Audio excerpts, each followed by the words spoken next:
महाकाय सूर्यकोटि समप्रभा निर्विघ्नं कुरु मे देव सर्वकार्येषु सर्वदा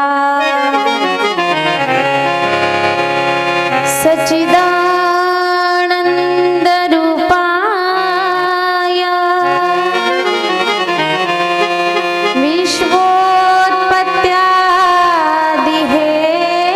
विश्वोत्पत्त्यादिहेतवे तापत्रय विनाशाय श्रीकृष्णाय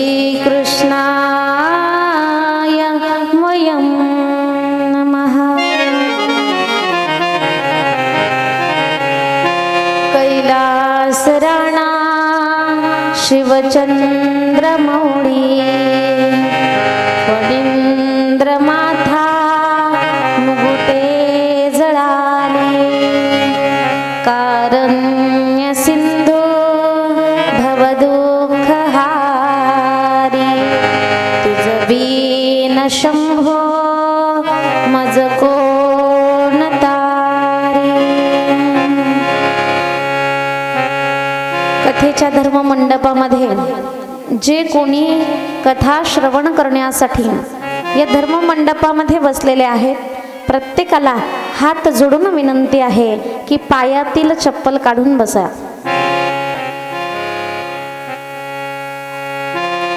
नमिला गणपती माऊली सारजा नमिला गणपती माऊली सारजा नमिला गणपती माऊली सारजा नमिला गणपती माऊली सारजा आता गुरुराया दंडावत आता गुरुराया दंडावत आता गुरुराया दंडावत गुरुराया चरणी मस्तक ठेविले गुरुराया चरणी मस्तक ठेविले आता दंडावत आता गुरुराया दंडावत आता गुरुराया दंडावत गुरुराया चरणी मस्तक ठेविले गुरुराया चरणी मस्तक ठेविले।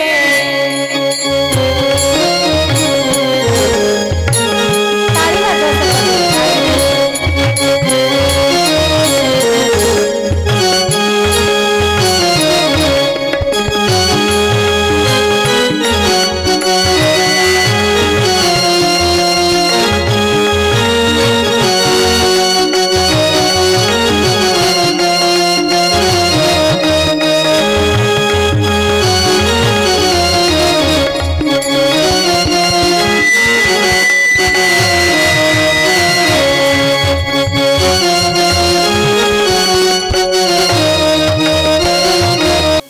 नमिला गणपती माऊली सारजा आता गुरुराया दंडवत गुरुराया चरणी मस्तक ठेविले आपुल्या स्तुतीला द्यावी मती आदोराम तपोवना दिगमनम हतवा मृगम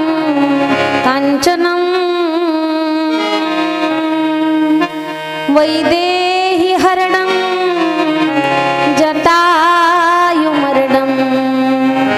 सुग्रीव संभाषणं बाली निग्रहं समुद्रतरणं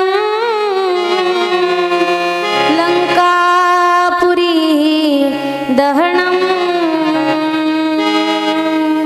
पश्चात रावण कुंभकर्ण हननम् एतद्धि रामायणम् श्रीराम जानकी बैठे हैं मेरे सीने में श्रीराम जानकी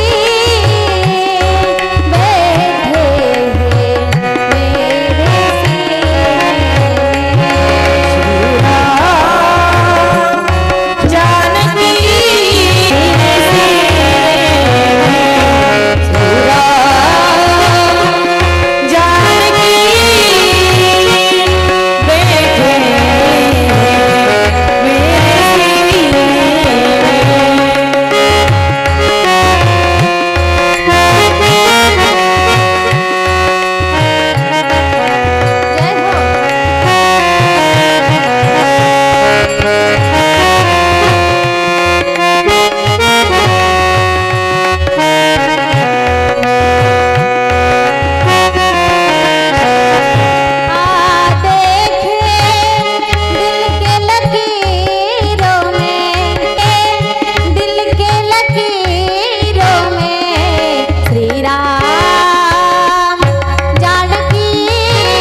श्रीराम जानकी बैठे हैं मेरे सीने में। अतुलित बलधानम हेमशैलाभदेहं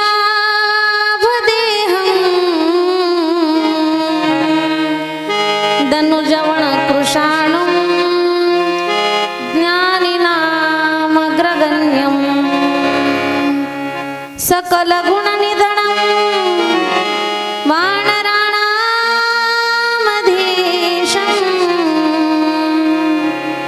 रघुपतिप्रियभक्तं वातजातं नमामि। ये बाग जनना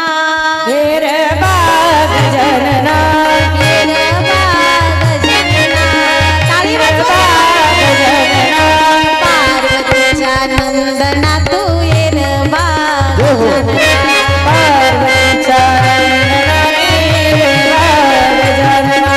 पार्वतीचा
महादेवाच्या जावया तू येर बाग गजानना येर बाग गजानना येर बाग गजानना येर बाग गजानना येर बाग गजानना रिद्धी सिद्धीचा नायका तू येर बाग गजानना सिद्धीच्या नायका तू येर बाग गजानना सिद्धीच्या नायका तू येर बाग गजानना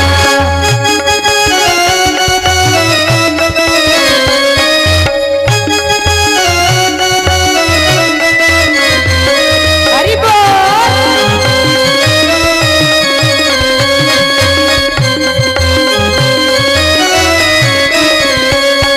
तू येर बाग गजानना येर बाग गजानना येर बाग गजानना येर बाग गजानना बालकांच्या आनंदात तू येर बाग गजानना बालकांच्या आनंदात तू येर बाग गजानना बालकांच्या आनंदात तू येर बाग गजानना येर बाग गजानना येर बाग गजानना येर बाग गजानना येर बाग गजानना महादेवाच्या नंदना तू येर बाग गजानना महादेवाच्या नंदना तू येर बाग गजानना पार्वतीच्या नंदना तू येर बाग गजानना पार्वतीच्या नंदना तू येर बाग गजानना रिद्धी सिद्धीच्या नायका तू येर बाग गजानना सिद्धीच्या नायका तू येर बाग गजानना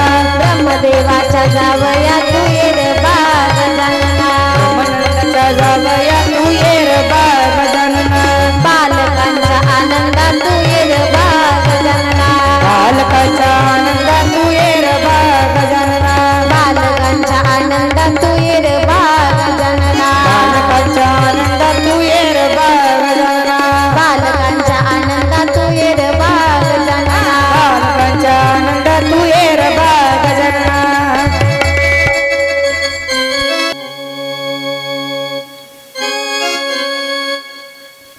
सर्व विश्वाची उत्पत्ती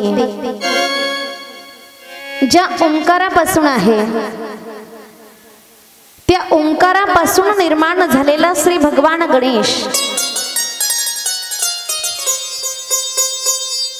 आणि त्या श्री भगवान गणेशांच्या सर्व विघ्न विनाशक सर्व विश्वांचा अधिपती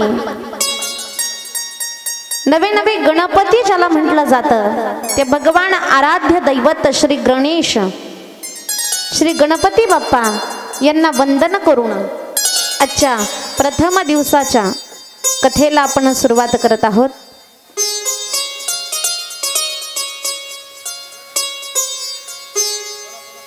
या ठिकाणी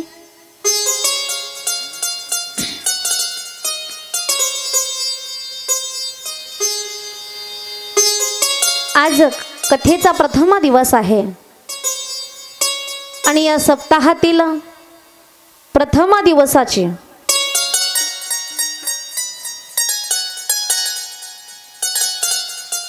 बाप्पांची मिरवणूक असेल. या विघ्न विनाशक बाप्पांविषयी प्रत्येकाच्या मनामध्ये असणारी आत्मीयता असेल.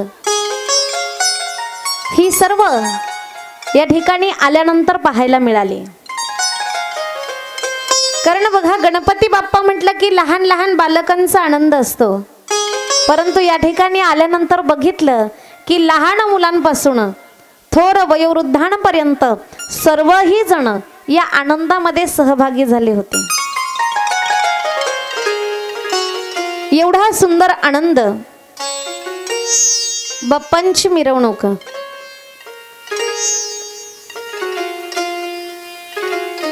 आणि कार्यक्रमाचं औचित्य भगवान श्री गणेश जयंती.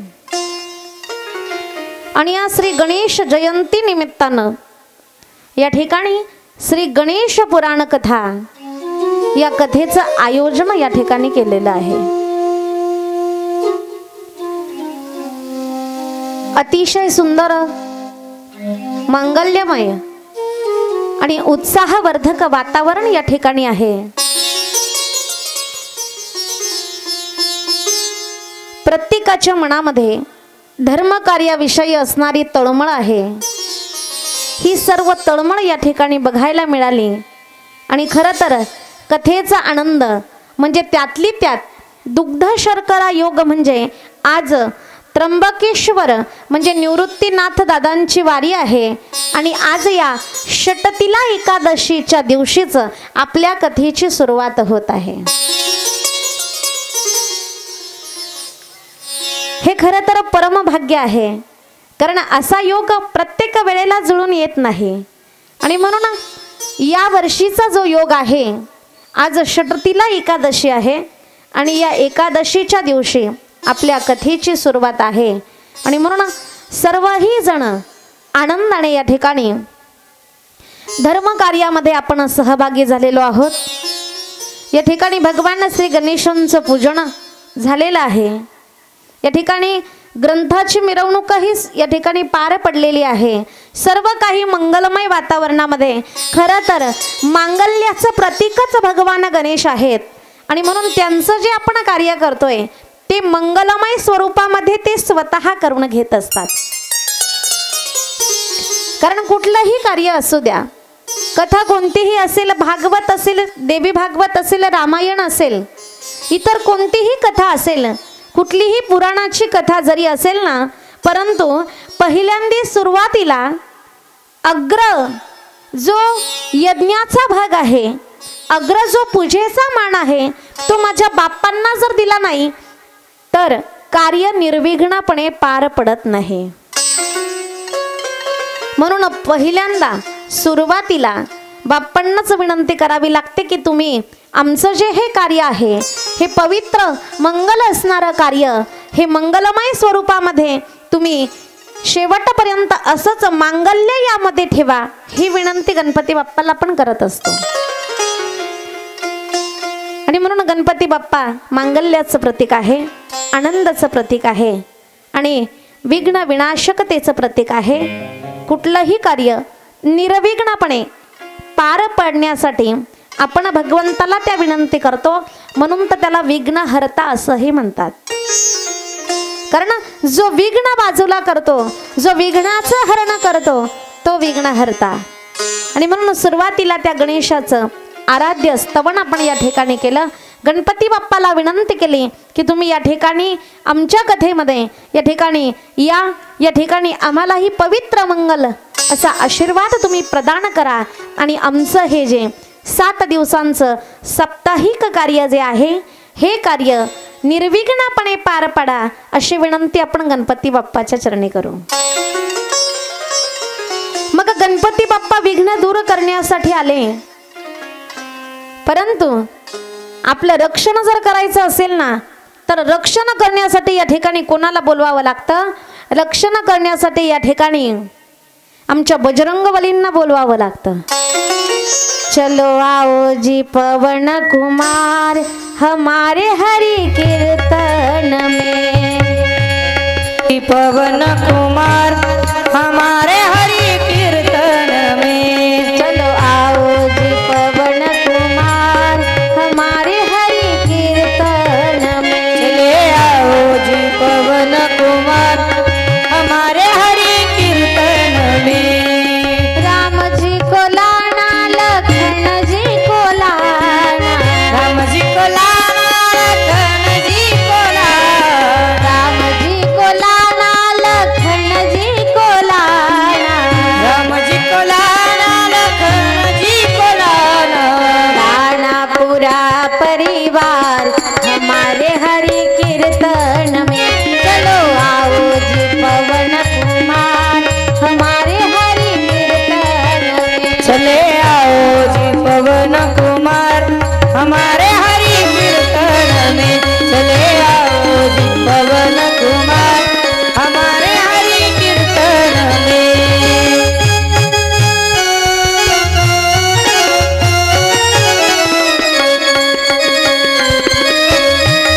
जय श्री राधे.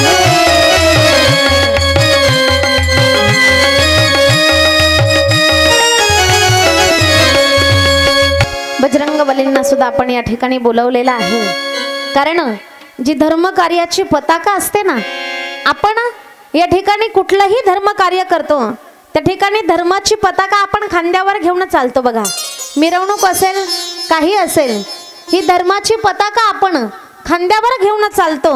आणि ही जी पताका आहे ना या पताकेवर भगवान श्री हनुमंतराया त्या ठिकाणी विराजमान असतात. जर तुम्ही कुरुक्षेत्रावर युद्धाचा प्रसंग आहे आणि त्या युद्धाच्या प्रसंगातील जर भगवान श्रीकृष्ण आणि अर्जुनांचा त्या ठिकाणी जर रथावर बसलेला जर तुम्ही फोटो जर बघितला असेल तर त्या रथाच्या शिरस्थानी असणारी जी पताका आहे ना त्या पताकावर कोण आहेत बघितलंय का? त्या पताकेवर मारुतीराया विराजमान असतात. आणि म्हणून एवढ्या जर शक्तिशाली मारुतीराया जर पताकेवर विराजमान असतील आणि बघा युद्ध जरी चालू असेल ज्या वेळेला पताका असेल कुठलंही त्यांचं समर्पकतेचं निशाण असेल ते निशाण जर खाली पडलं तर त्या ठिकाणी त्याचा पराभव झाला असं म्हटलं जातं.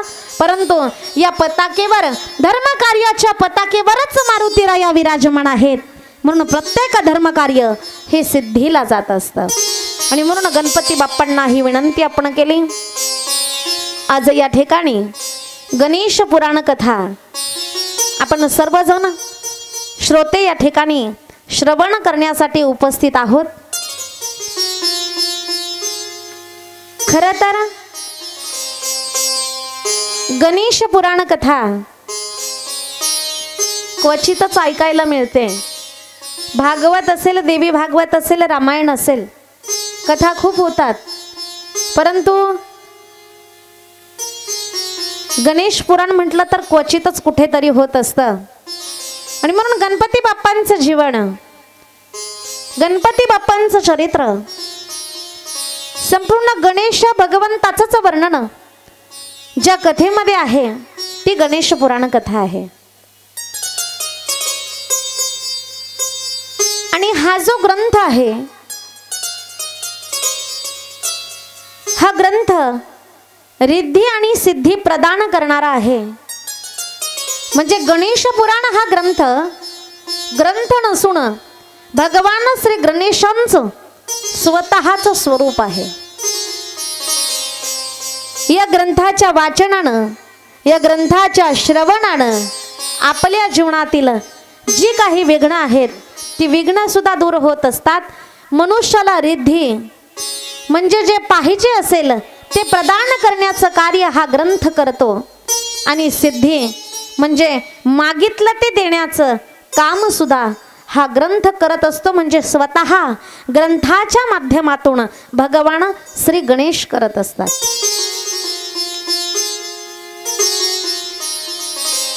ग्रंथाचं वर्णन जर आपण बघायला गेलो ग्रंथाचं महत्त्व किती आहे तर हा जो ग्रंथ ज्या घरामध्ये आहे ना त्या घराला यमाची बाधा कधी होत नाही. त्या घरामध्ये रिद्धी सिद्धी अखंड वास करतात. कारण भगवान श्री गणेशांच्या रिद्धी सिद्धी या कोण आहेत? कोण आहेत? बोला ना. कोण आहेत? पत्नी आहेत, बरोबर की नाही? अर्धांगिनी आहेत. आणि म्हणून ज्या ठिकाणी भगवान गणेश आहेत त्या ठिकाणी रिद्धी सिद्धींना यावंच लागतं. याती नास्त्यत्र संशय हा, यामध्ये कुठल्याही प्रकारचा संशय नाही. ज्या ठिकाणी बाप्पांना बोलावलं त्या ठिकाणी रिद्धीही येते आणि सिद्धी सुद्धा येतच असते. म्हणून या ठिकाणी ज्या घरामध्ये हा पवित्र असा ग्रंथ आहे त्या घरामध्ये यमाची बाधा होत नाही. यमाला त्या घरामध्ये प्रवेश करण्याची परवानगी सुद्धा नाही आहे. मग हे पुराणकारांनी वर्णन केलेलं आहे बघा. न यस्य तिष्ठते शास्त्रम गृहे गणेश पुराणम कलो न तस्य पुनरावृत्ति याम्य पाशात कदाचन. ज्या घरामध्ये हा ग्रंथ आहे, कलियुगामध्ये ज्या घरामध्ये हा ग्रंथ आहे ना, त्या घरामध्ये यमाची बाधा होत नाही. त्या घरामध्ये रिद्धी सिद्धी प्रदान करण्याचं काम बाप्पा करत असतात. आणि त्याच ग्रंथाची कथा आपण श्रवण करतोय. ती कथा आपण श्रवण केल्यानं सुद्धा या ठिकाणी आपल्या जीवनामध्ये यमबाधा आपल्याला होऊ शकत नाही. कारण ही जी कथा आहे, ही कथा आपण श्रवण करतोय ना, या कथेचं पुण्य इतकं आहे, अगणित आहे. पुण्याचं जे महत्त्व आहे ते असं आहे की जीवनातील तुमच्या असणाऱ्या सर्व काही व्यथा मिटवण्याचं काम जी करते तिचं नाव आहे कथा. तुमच्या जीवनामध्ये जे काही अडचणी असतील, जे काही संकट असतील, ते दूर करण्याचं काम जे करते ना, तिचं नाव कथा आहे. आणि म्हणून या कथेनं काय होतं, भगवंताचं चिंतन होतं. आणि म्हणून या भगवंताच्या पवित्र कथेसारखं पुण्यवान पुण्यप्रदायक या जगतामध्ये दुसरं काहीही नाहीये. मग या कथेमध्ये काय आहे, भगवंताचं ध्यान आहे. या कथेमध्ये दुसरं काहीही करावं लागत नाही. साधन मुंडन जे आपण सर्व काही करतो त्या सर्वांची प्राप्ती फक्त कथा श्रवणानं होत असते. आणि म्हणून या कथेसारखं पवित्र असं दुसरं काहीही नाही. महाराज खूप सुंदर प्रमाण या ठिकाणी देतात. हो कथा देवाचे ध्यान, कथा साधन मुंडन, कथे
सारखं पुण्यप्रदायक या जगामध्ये दुसरं काही नाहीये. कथा देवाचे ध्यान, कथा साधन मुंडन, कथे ऐसे पुण्य आणिक नाही सर्वथा. बोलताना थोडा नॉर्मल विको असू द्या आणि ज्यावेळेला साथ करणारे गायन करतील त्यावेळेला त्यांना विको वगैरे व्यवस्थित देत चला. म्हणून ह्या कथेमध्ये देवाचं नामचिंतन आहे, कथेमध्ये भगवंताचं नामस्मरण आहे। साधन मुंडन करून ज्याची प्राप्ती आपण करतो त्याची प्राप्ती सुद्धा कथेच्या माध्यमातून आपल्याला होते। आणि म्हणून एवढी पवित्र, एवढी पुण्यप्रदायक असणारी ही भगवान गणेशांची कथा आहे। मत्कथा वाचकम नित्यम मत्कथा श्रवणे रतम मत्कथा प्रीतमनसम न्याहम त्यक्षामितम नरम। जो मनुष्य माझ्या या कथेचं श्रवण करतो, जो मनुष्य माझी ही कथा वाचतो किंवा सांगतो, तो मनुष्य भगवान श्री गणेश म्हणतात की माझ्या जीवनामध्ये तो मनुष्य मला हा खूप प्रिय आहे, तो मनुष्य मला खूप आवडतो। कारण नाहम त्यक्षामितम नरम, मी त्या मनुष्याचं प्रत्येक क्षणाला रक्षण करतो। मी त्या मनुष्याचं प्रत्येक क्षणाला त्याच्यावर जर काही विघ्न येणार असेल तर ते विघ्न दूर करण्याचं काम मी स्वतः करतो, असं स्वतः पुराणकार या ठिकाणी वर्णन करतात। ज्याप्रमाणे बघा, भगवंताचं नामचिंतन आपण करतो, भगवंताची कथा श्रवण करतोय, या ठिकाणी नामस्मरण झाल्यानंतर आपण हाताने टाळी वाजवतो, मुखाने भगवंताचं नामस्मरण आपण या ठिकाणी म्हणतो। मग या नामस्मरणाचं पुण्य काय असतं तर जेव्हा आपण आपलं जीवन जगत असतो, ते जीवन जगत असताना आपल्यावर जर कुठे संकट येणार असेल, कुठे जर आपल्यावर काही वाईट परिस्थिती ओढवणार असेल तर तो भगवान परमात्मा काय करतो तर आपलं रक्षण करण्याचं काम करत असतो, त्या भक्ताचं रक्षण करण्याचं काम करत असतो। कारण भगवंताचा जन्म सुद्धा त्याचसाठी आहे। कारण धर्म संस्थापनार्थाय संभवामी युगे युगे, किंवा त्या ठिकाणी काय करत असतो तो भक्तांचं रक्षण करत असतो आणि दुष्टांचा संहार करत असतो। मग गणपती बाप्पाचं सुद्धा तसंच आहे बघा। गणपती बाप्पा सुद्धा काय करतात, जे नामस्मरण करणारे आहेत, भक्ती करणारे आहेत ना, ते भक्ती करणाऱ्या लोकांना जर कोणी त्रास देत असेल, भक्ती करणाऱ्या लोकांना त्या भक्तीमध्ये जर कोणी अडथळा निर्माण करत असेल, कारण बघा हा कथेचा आपला सप्ताह आहे, बरोबर आहे, काय आहे सप्ताह आहे। मग आता सप्ताहामध्ये कथा आयोजित केलेली आहे। आपण गणपती बाप्पाला विनंती केली की 7ही दिवस आमचे मंगलमय या ठिकाणी पार पडू दे। आपण जेव्हा गणपती बाप्पा समोर उभे राहिलो, एका ताईंनी त्या ठिकाणी हात जोडून विनंती केली गणपती बाप्पाला, बाप्पा सगळं काही निर्विघ्नपणे पार पडू दे। कोणीतरी बोललं त्या ठिकाणी कानावर आलं माझ्या, ही विनंती आपण 7 दिवस निर्विघ्नपणे हे कार्य पार पडण्यासाठी बाप्पांना केली, बरोबर आहे ना। मग या ठिकाणी सप्ताह जो आहे तो नाम सप्ताह आहे। कारण सप्ताहाची सुरुवात कशी झालेली आहे बघा, ज्या वेळेला गोकुळामध्ये इंद्र भगवंतानं त्या ठिकाणी जोरदार पर्जन्यवृष्टी केली, सर्वांना तो प्रसंग माहित आहे। आणि पर्जन्यवृष्टी इतकी झाली, इतकी जोरदार झाली की सर्व गोकुळ त्या ठिकाणी वाहून जाण्याच्या परिस्थितीमध्ये आलं। आणि मग त्यावेळेला भगवान श्रीकृष्णानं, भगवान कन्हैयानं त्या ठिकाणी आपल्या करंगळीवर श्री गोवर्धन भगवंताला आपल्या कळंगळीवर धारण केलं आणि 7 दिवस इंद्राने जो त्या ठिकाणी वर्षाव केला होता, त्या वर्षावापासून त्या सर्व गोकुळवासियांचं रक्षण केलं। हा या विश्वातील झालेला सर्वात पहिला सप्ताह आहे, विश्वामध्ये झालेला पहिला सप्ताह आहे। त्यानंतर जो सप्ताह झाला, दुसरा सप्ताह या ठिकाणी संक्षिप्त मध्ये सांगेल। श्रीमद भागवत कथेचं नामामृत जे शुकाचार्यांनी राजा परीक्षितीला सांगितलं, आपल्या सर्वांना ज्ञात आहे, निगम कल्पतरोर गलितम फलम शुकमुखादमृतद्रव संयुतम पिबत भागवत रसमालयम मुहुरहो रसिका भुवि भावुका। हे जे अमृत जे शुकाचार्यांनी प्रदान केलं ना, हे राजा परीक्षितीला शुकाचार्यांनी सांगितलं, तो सुद्धा काय आहे, सप्ताह आहे। 7 दिवसांमध्येच राजा परीक्षितीला मरण येणार होतं। इति लंघित मर्यादम तक्षकम सप्तमेहणी दक्षंती स्म कुलांगारम चोदितो मे ततद्रुहम। शमिक ऋषींचा मुलगा शृंगी ऋषी यानं दिलेला शाप आणि त्या कारणास्तव राजा परीक्षितीला 7 दिवसांमध्ये ओढवणारं मरण आणि त्या मरणापासून त्याच्या जीवाची मुक्तता होण्यासाठी शुकाचार्यांनी जी कथा त्या ठिकाणी रसपान केली, त्या ठिकाणी प्रदान केली, ती कथा राजा परीक्षितीला जी सांगितली ती 7 दिवसांमध्ये सांगितली। हा आहे विश्वातला दुसरा सप्ताह। मग त्याच्यानंतर अनेक सप्ताह असतात।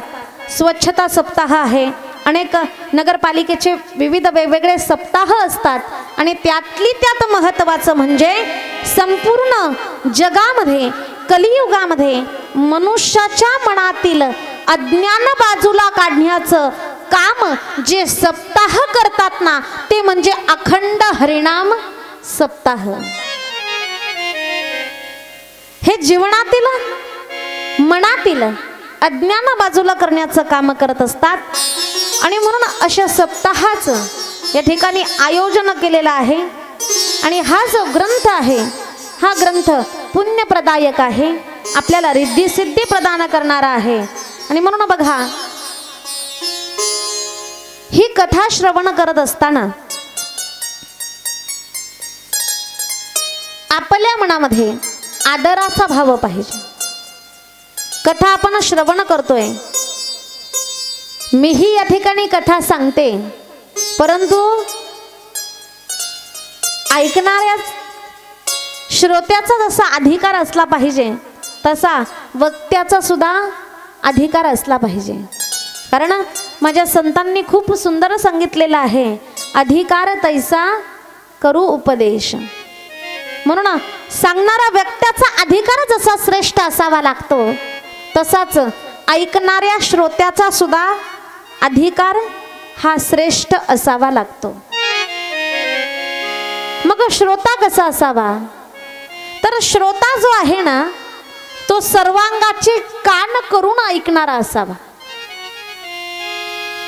सर्वांगाचे कान करून ऐकणारा असावा। कारण ही कथा आपल्या जीवनामध्ये आपल्याला या धर्म मंडपामध्ये बसून ऐकायला मिळते। आपल्यासारखे भाग्यवान हे फक्त आपणच आहोत। आणि म्हणून चित्तपूर्वक लक्षपूर्वक या ठिकाणी आपण हे श्रवण केलं पाहिजे। आणि म्हणून बघा, ज्यावेळेला माझ्या माऊली ज्ञानोबारायांनी ज्यावेळेला ज्ञानेश्वरी सांगितली ना, त्यावेळेला ज्ञानेश्वरी सांगत असताना सुद्धा माझ्या माऊली महावैष्णव ज्ञानोबारायांनी हेच सांगितलं की तुम्ही फक्त चित्त देऊन ऐका, सर्वांगाचे कान करून ऐका, तरी अवधान एक वेळ दिजे, मग सर्व सुखासी पात्र होईजे, हे प्रतिज्ञोत्तर माझे उघड ऐका। माऊली म्हणतात अवधान एकले दिजे, म्हणजे तुमचं चित्त जे आहे ना, तुम्ही एक वेळ मला द्या आणि एक वेळ चित्त मला देऊन जर तुम्ही कथा श्रवण केली तर तुमच्या जीवनामध्ये सुख, समाधान आणि ज्ञान प्राप्त झाल्याशिवाय राहणार नाही। हे माझं प्रतिज्ञोत्तर आहे, हे त्या ठिकाणी माऊली स्वतः विश्वासानं सांगतात। आणि म्हणून त्या भगवान गणेशांना आपण हीच विनंती केली की हे भगवान श्री गणेश, या ठिकाणी तुमचं जे कार्य आहे ते दृष्टांचा नाश करणं आणि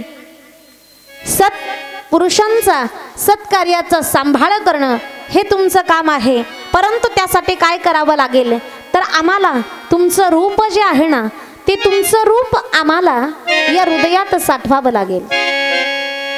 आणि म्हणून त्या गणपती बाप्पांना आपण विनंती करूया की देवा तुमचं रूप मला बघू द्या.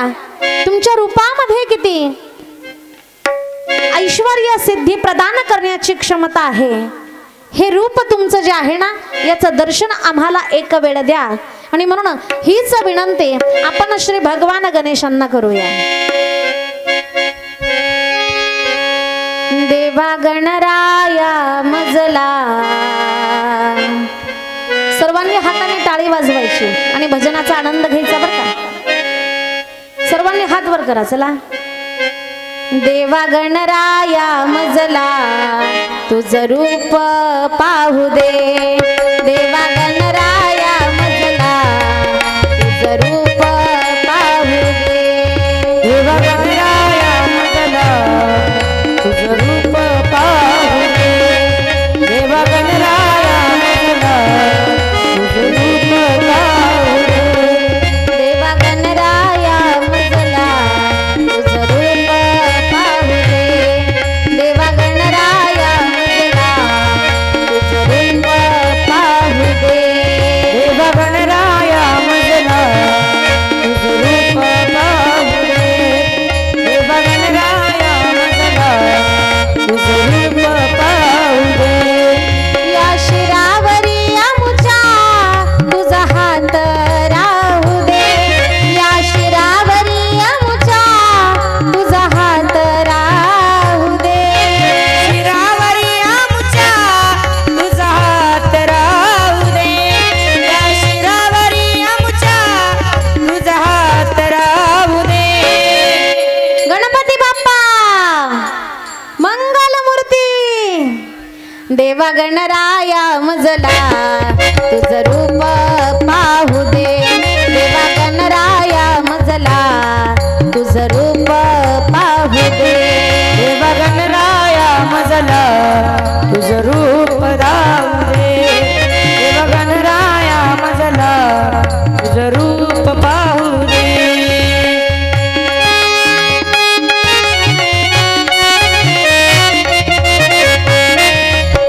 श्री राधे.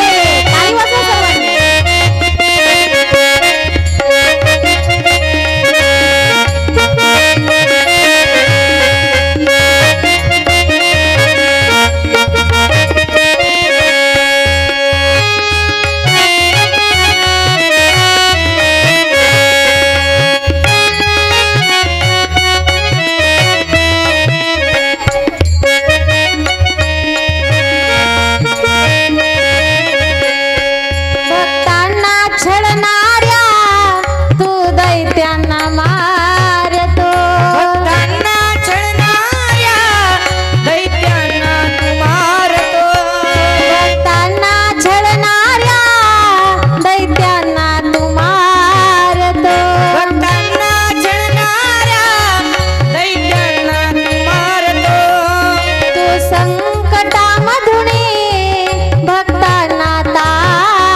विनंती करायची, देवा गणराया मजला तुझं रूप पाहू दे, या शिरावरी माझ्या तुझा हात राहू दे, या शिरावरी माझ्या तुझा हात राहू दे, देवा गणराया मजला तुझं रूप पाहू दे. त्या भगवान श्री गणेशाला हीच विनंती आपण करायची की भगवंता तुझं स्वरूप आम्हाला डोळ्यांनी दिसू दे. जे या गणेश पुराण ग्रंथामध्ये तुझ्या स्वरूपाचं जे महत्त्व सामावलेलं आहे ते महत्त्व आम्हाला जीवनामध्ये कळू दे, जेणेकरून या ठिकाणी भक्तांना चालणारे जे लोक आहेत त्यांचा तू संहार करशील, आणि जे नामस्मरण करणारे आहेत, जे तुझी भक्ती करणारे आहेत ना, त्यांचं रक्षण करण्याचं काम तू करशील.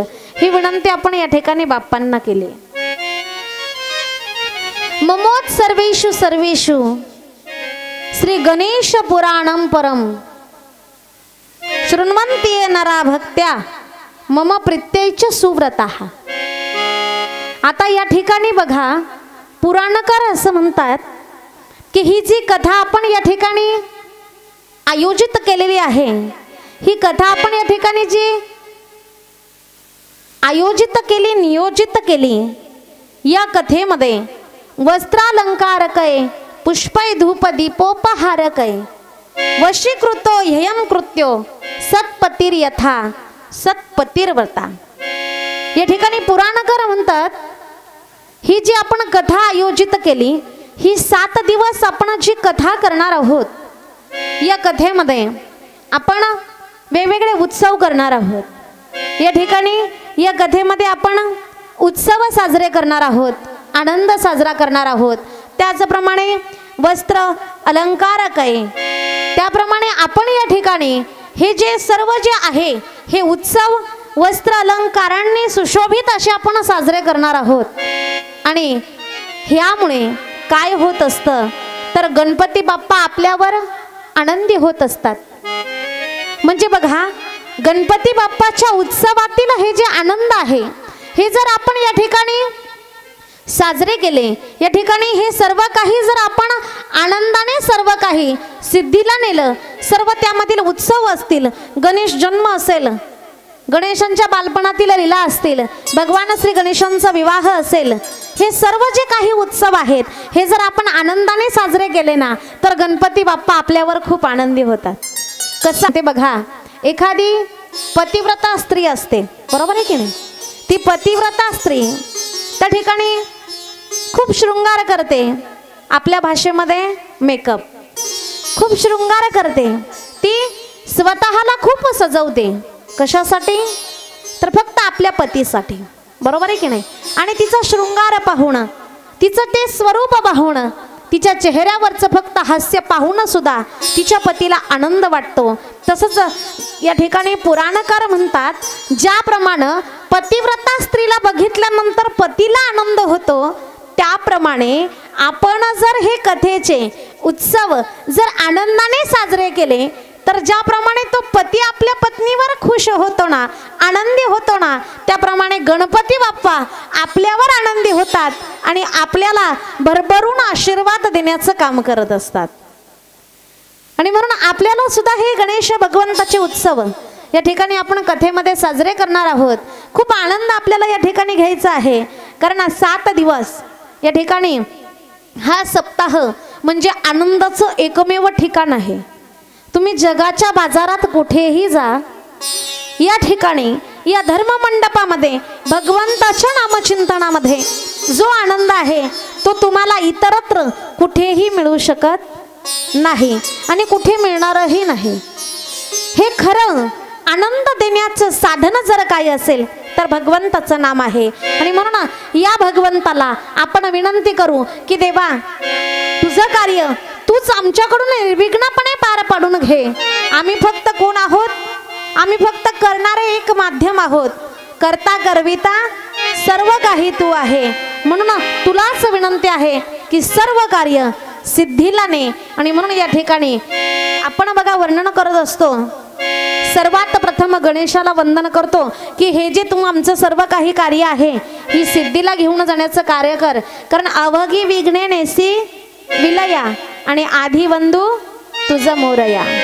म्हणून या ठिकाणी आपण गणपती बाप्पाला विनंती करणार आहोत. गजानना श्री गणराया आधी वंदू तुझं मोरया. गजानना श्री गणराया आधी वंदू तुझं मोरया. गजानना श्री गणराया आदी वंदू तुझ मोरया. गजानना श्री गणराया आदी वंदू तुझ मोरया. गजानना श्री गणराया आधी वंदू तुझं मोरया. गजानना श्री गणराया आधी वंदू तुझं मोरया. गजानना श्री गणराया आदी वंदू तुझ मोरया. गजानना श्री गणराया आदी वंदू तुझ मोरया. मंगलमूर्ती श्री गणराया आधी वंदू तुझं मोरया. गजानना श्री गणराया आदी वंदू तुझ मोरया. गजानना श्री गणराया आदी वंदू तुझ मोरया.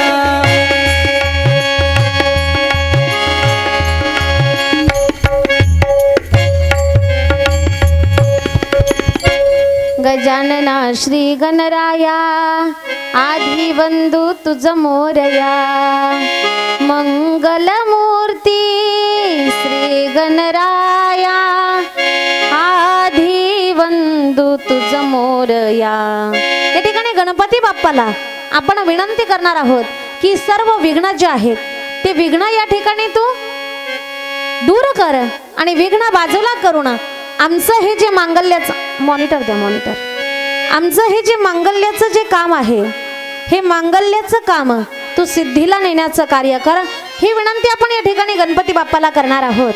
परंतु बघा मी आधीही बोलून गेले की वक्त्याचा अधिकार जसा सिद्ध झाला पाहिजे तसा श्रोत्याचा अधिकार सुद्धा सिद्ध झाला पाहिजे. कारण श्रोता सुद्धा तेवढ्याच निष्ठेनं तेवढ्याच आत्मीयतेनं ऐकणारा असला पाहिजे. कारण बघा बऱ्याच वेळेला असं होतं की आपण ज्या ठिकाणी असतो त्या ठिकाणी नसतो. बरोबर आहे की नाही? आपण ज्या ठिकाणी असतो त्या ठिकाणी नसतो. म्हणजे याचा अर्थ बघा आपण या ठिकाणी बसलेलो आहोत. आता तुम्ही आम्ही सर्व इथे बसलोय परंतु आपलं चित्त इथे असेलच असं नाही आहे. कारण हे चित्त जे आहे ना हे मन जे आहे ना हे मन एका ठिकाणी अजिबात राहत नाही. हे मन काय करत असतं? खूप फिरतं. इतकं फिरतं याला फ्लाईटचं सुद्धा तिकीट लागत नाही. क्षणात इथे आहे तर अमेरिकेला सुद्धा जाऊन येऊ शकतं. एवढं मन चंचल आहे. चंचलम ही मन कृष्ण प्रमाथी बलवदृढम तस्याहम निग्रहम मन्ये वायोरीव सुदुष्करम. वाऱ्याप्रमाणे या मनाचा वेग आहे. किंवा मन चंचल चपळ जाता येता न लगे वेळ. याला वेळच लागत नाही. आणि म्हणून आपण इथे आहोत देहाने आहोत परंतु मनाने आहोत की नाही हे आधी सर्वांनी तपासणी करून घ्या. कारण तुम्ही जर इथे आहात आणि तुमचं मन जर इथं नसेल ना तर सांगणारा वक्ता कितीही अधिकार संपन्न असेल तर श्रोत्याच्या जीवनामध्ये परिवर्तन होत नाही. आणि म्हणून मनपूर्वक कथा ऐकावी लागते. म्हणून वक्त्याचा जसा अधिकार तसा श्रोत्याचा सुद्धा अधिकार पाहिजे. श्रोत्याने या मनामध्ये ही कथा ऐकायची आहे. चित्त जवळ ठेवून ही कथा ऐकायची आहे. कारण चित्त नाही नामी तरी ते व्यर्थ. जवळ नाही चित्त काय मांडिले प्रेत. काय मांडिले प्रेत. काय मांडिले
तर त्या ठिकाणी त्या कार्याचा उपयोग होत नाही.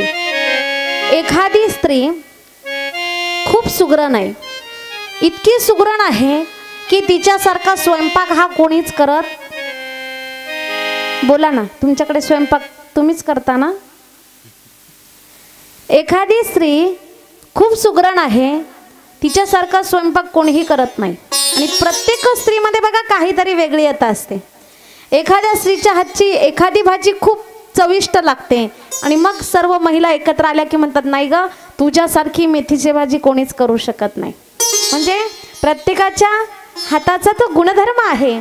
मग एखादी स्त्री खूप सुगरण आहे, खूप रुचकर स्वयंपाक बनवते, एवढा छान जेवण बनवते, परंतु एक दिवस काय झालं, तिच्या घरी पाहुणे येणार होते. आणि पाहुणे येणार होते त्या ठिकाणी घरातले जे मोठे प्रतिष्ठित, जे सर्वात ज्येष्ठ असणारे, जे घरातील जे वृद्ध व्यक्ती होते, त्यांनी त्या सुनबाईला सांगितलं की बाई, आज आपल्याकडे पाहुणे येणार आहेत, मग पाहुण्यांना स्वयंपाक चांगला झाला पाहिजे, तू स्वयंपाक छान बनवते, मग आजचा स्वयंपाक तूच कर. बरोबर आहे की नाही? त्या छान स्वयंपाक बनवणाऱ्या सुनेवर त्या ठिकाणी त्या घरातल्या ज्येष्ठ व्यक्तीनं ती जबाबदारी सोपवली. परंतु नेमकी बघा, त्या दिवशी काय झालेलं होतं की ती जी सुनबाई आहे तिचं आणि तिच्या नवऱ्याचं काय झालं होतं? तुमच्याकडे पण होतात वाटतं, लवकर उत्तर मिळालं है ना? तिचं आणि तिच्या नवऱ्याचं, तिच्या पतीचं भांडण झालेलं होतं. आणि भांडण झाल्यामुळे तिच्या मनामध्ये तेच विचार चालू होते की आता भांडणामध्ये माझे पती मला असे बोलले, मी त्यांना तसं बोलली, आता काय होतं, माझ्या आईवडिलांना फोन करतात का, त्यांना सांगतात का? तिच्या मनामध्ये काय झालं, विचार चालू झाले. आणि तेच विचार चालू झाले असताना त्या ठिकाणी त्या घरातल्या ज्येष्ठ व्यक्तींनी स्वयंपाकाची सुद्धा जबाबदारी तिच्यावर सोपवली. खूप रुचकर, खूप सुंदर, अतिशय चविष्ट स्वयंपाक बनवणारी त्या व्यक्तीची सून त्या ठिकाणी ज्यावेळेला स्वयंपाक बनवायला लागली, परंतु स्वयंपाक बनवत असताना तिने स्वयंपाक बनवला. बरोबर आहे की नाही? कारण घरातलं जे काम आहे, जबाबदाऱ्या आहेत. कारण बघा, एक वैशिष्ट्य तुम्हाला मी या ठिकाणी सांगेल, पती आणि पत्नीमधला फरक मी तुम्हाला या ठिकाणी सांगेल की पती आणि पत्नीचं जर भांडण झालं तर पती रागाने बाहेर निघून जातो. बरोबर आहे ना? रागाने बाहेर निघून जातो, परंतु पत्नी कितीही भांडण झालं तरी भांडण होऊन सुद्धा घरातल्या आपल्या जबाबदाऱ्या पार पाडत असते. म्हणून हे वेगळेपण स्त्रीचं आहे. आणि म्हणून तिला जे काम सांगितलं ते काम ती करू लागली, स्वयंपाक करू लागली. परंतु सर्व काही होतं, स्वयंपाकासाठी लागणाऱ्या सर्व वस्तू होत्या, सर्व काही होतं, परंतु त्यासाठी महत्त्वाचं जे आहे ना, तिचं चित्त जे होतं ते तिच्याजवळ नव्हतं. सर्व स्वयंपाक झाला, सर्व काही झालं, आणि मग सर्वात जेवणातील महत्त्वाचा पदार्थ शिरा बनवण्याची वेळ आली. बरोबर आहे की नाही? आणि शिरा बनवण्याची वेळ आली. बाकीच्या स्वयंपाकामध्ये इतरांनी मदत केली, परंतु तरी ज्यावेळेला शिरा बनवायचा, घरातील ज्येष्ठ व्यक्तीने सांगितलं, सुनबाई, तुझ्यासारखा शिरा कोणीच बनवत नाही, शिरा बनवायला कोणाचीही मदत घ्यायची नाही, तू एकटीनं शिरा बनवायचा, शिरा हा खूप सुंदर झाला पाहिजे. सुनबाईला सांगितलं. तिलाही आनंद झाला की माझ्याही घरातील माझ्या सासऱ्यांना, माझ्या वडीलधाऱ्या माणसांना माझ्या हातचा शिरा आवडतो. आनंद झाला आणि म्हणून ती आनंदानं त्या शिरा बनवण्याच्या कामासाठी तिनं सुरुवात केली. परंतु सुरुवात केली, सर्व काही केलं. शिरा करण्यासाठी रवा भाजला. तुमच्याकडे भाजतात ना? रवा भाजला. साखर पाहिजे ती तिथे बरणी जवळ घेतली, किचनवर साखरेची बरणी घेतली, रवा भाजला, तूप टाकलं, त्यामध्ये शिरा बनवण्याची प्रोसेस जी आहे ती चालू केली. मी आता तुम्हाला यूट्यूब सारखं पटकन सांगणार आहे, परंतु बघा, काही जणांचं इतकं अवघड आहे, स्वयंपाक सुद्धा यूट्यूबचे व्हिडिओ बघून बनवला जातो आजकाल. बरोबर आहे की नाही? आणि मग नंतर म्हणतात की त्यांनी गॅसच चालू करायला सांगितलं नाही, मग भाजी कशी काय शिजणार? बरोबर आहे की नाही? म्हणून त्या ठिकाणी त्या सुनेनं सर्व काही सामान जवळ घेतलं, त्या ठिकाणी सर्व वस्तू तिथे घेतल्या आणि घेतल्यानंतर शिरा बनवायला सुरुवात केली. परंतु साखरेची बरणी किचनवर घेतली, परंतु साखरेच्या बरणीच्या शेजारीच किचनवर आपली एक महत्त्वाची बरणी असते. कशाची? मिठाची. बरोबर आहे की नाही? मिठाची बरणी होती. परंतु बघा दोन्हीही पदार्थ व्हाईट कलरचे, दोन्हीही पदार्थांचा रंग पांढरा, दोन्ही बरण्या शेजारी शेजारी आणि त्यातली त्यात हिचं चित्त जवळ नाही. आणि मग शिरा बनवायला सुरुवात केली. साखरेची बरणी किचनवर घेतलेली आहे, परंतु तिचं चित्त ज्यावेळेला त्या ठिकाणी शिरा बनवायची प्रोसेस झाली आणि ज्यावेळेला शिऱ्यामध्ये साखर टाकायची त्याच वेळेला तिला आठवलं सकाळचं झालेलं भांडण. आणि त्या भांडणाच्या विचारामध्ये तिने काय केलं? साखरेच्या बरणीऐवजी मिठाची बरणी हातामध्ये घेतली आणि जेवढी साखर शिऱ्यामध्ये टाकतो तेवढंच काय टाकलं? मीठ टाकलं. बरोबर आहे की नाही? आणि मीठ टाकलं. सुंदर असा स्वयंपाक तिने बनवला. शिराही छान झाला, झाकून ठेवला. पाहुणे आले, जेवायला बसले आणि जेवायला बसल्यानंतर त्या ठिकाणी सर्वांची जेवणं झाली. जेवणामध्ये शिरा सर्वांना वाढला होता. कोणी काही बोललं नाही, कारण पाहुणे जे आहेत ना, काही पाहुणे असे असतात समजूतदार असतात.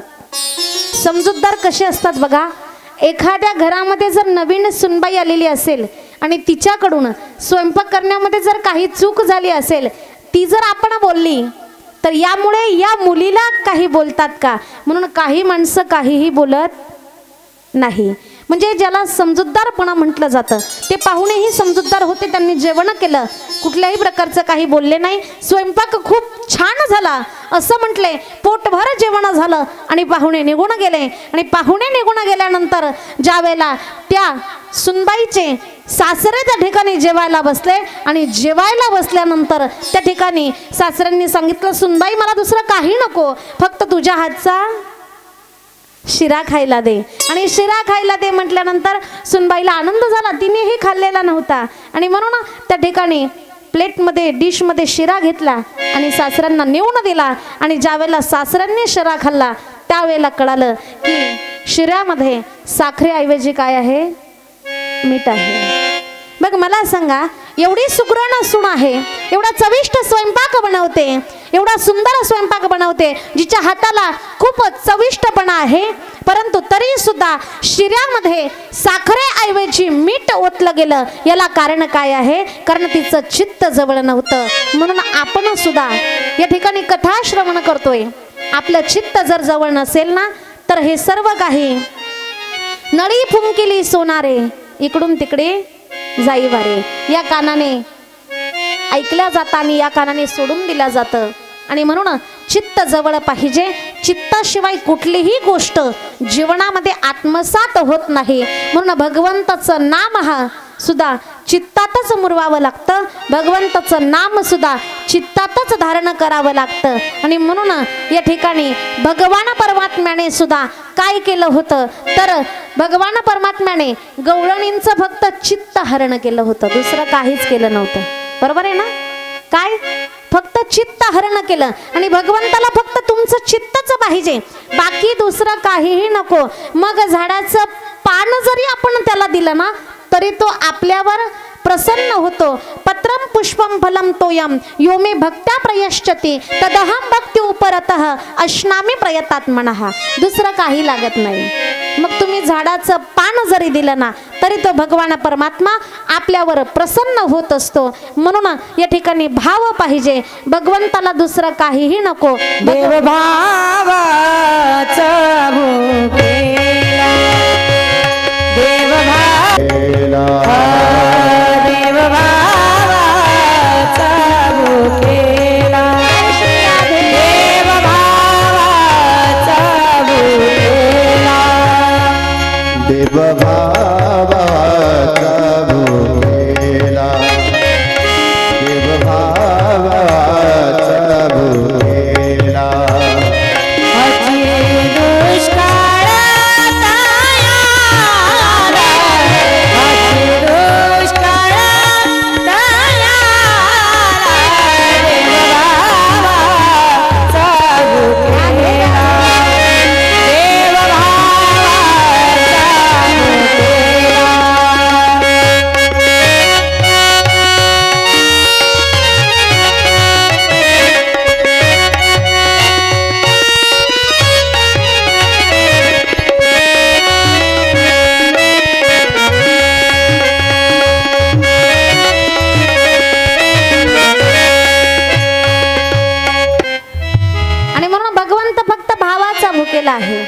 दुसरं काहीच त्या भगवंताला लागत नाही. भगवंत फक्त म्हणतो देवा तुमचा भाव या ठिकाणी, तुमच्या भक्तांचा भाव हरण करण्यासाठी तो भगवान परमात्मा वसलेला आहे. आणि म्हणून बघा सर्वात श्रेष्ठ भाव अर्पण करणारे जर भगवंताला कोण असेल ना तर त्या फक्त गवळणी आहेत. कारण गवळणींना भगवंताला भाव इतका प्रदान केला होता की गवळणी आणि कृष्ण, राधा आणि कृष्ण हे आपण दोन म्हणतो, दोन व्यक्तित्वामध्ये आपण बघतो ना, परंतु ज्यावेळेला गोकुळामधून ज्यावेळेला भगवान श्रीकृष्णांना ज्यावेळेला मथुरेमध्ये जायचं होतं ना त्यावेळेला राधेनं भगवंताला सांगितलं देवा तुला या ठिकाणाहून जाता येणार नाही. तू जर या ठिकाणाहून जाणार असेल ना तर मी माझा प्राण त्याग या ठिकाणी करेल. कारण भगवंता माझं चित्त जे जीवन जगण्यासाठी मला पाहिजे ना ते चित्तच मी तुला अर्पण केलंय, तर त्या चित्ताशिवाय मी या ठिकाणी जगेल कशी. म्हणून देवा तुला या ठिकाणाहून जाता येणार नाही.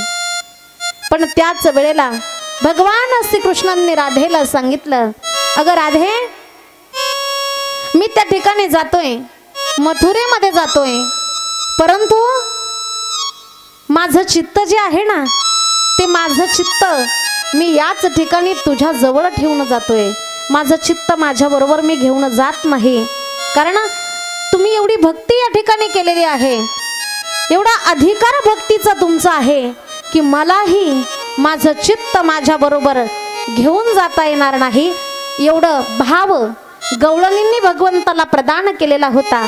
आणि म्हणून ज्या वेळेला भगवंताने राधेला सांगितलं अगं राधे माझ्याकडे बघ, आणि ज्या वेळेला राधेनं भगवंताला बघितलं त्यावेळेला समोर भगवान श्रीकृष्णांना दिसता त्या ठिकाणी राधेला स्वतःच स्वरूप भगवंतामध्ये दिसू लागलं. म्हणजे एवढा भाव राधेचा होता की भगवान श्रीकृष्ण स्वतः राधा झाले होते. एवढा अधिकार गवळणींच्या भक्तीचा होता, त्या ठिकाणी गवळणींच्या चित्ताचा होता. म्हणून भगवंताला फक्त आपलं चित्त पाहिजे. आणि एकदा की त्याने चित्त हरण केलं का मग अवस्था कशी होते बघा.